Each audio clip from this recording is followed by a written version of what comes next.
गाढवाची गोष्ट सांगणार आहे. एक गाढव असते, गाढव ओझे वाहून घेते, सांगितलं ना तुम्हाला आता मी या गाढवावर. हा, मग एक व्यापारी गाढवावर मीठ टाकून नदीच्या पलीकडे जात असते विकायला. व्यापारी माल विकायला जातात माहिती की, मग जात असते नदीतून दररोज जात असते.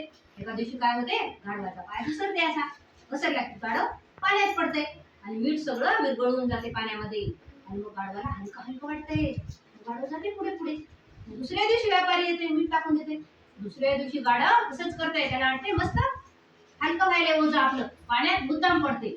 मुद्दाम पडल्याने पण व्यापाऱ्याचं नुकसान व्हायले ना. मग काय करते व्यापारी, दुसऱ्या दिवशी कापूस ठेवते, त्याच्या त्यावर ओझं कापसाचं ठेवते. मग पुन्हा तिसऱ्या दिवशी जाऊ लागल्याने गाढव काय करते, पुन्हा पाण्यामध्ये बुडते. पुन्हा पाण्यात बुडलं की कापसामध्ये खूप पाणी साचते आणि खूप जड होते, वजन वाढते त्याचं, की नाही. मग पुन्हा गाढव तसं करीत नाही. काय वाजत असेल गाढव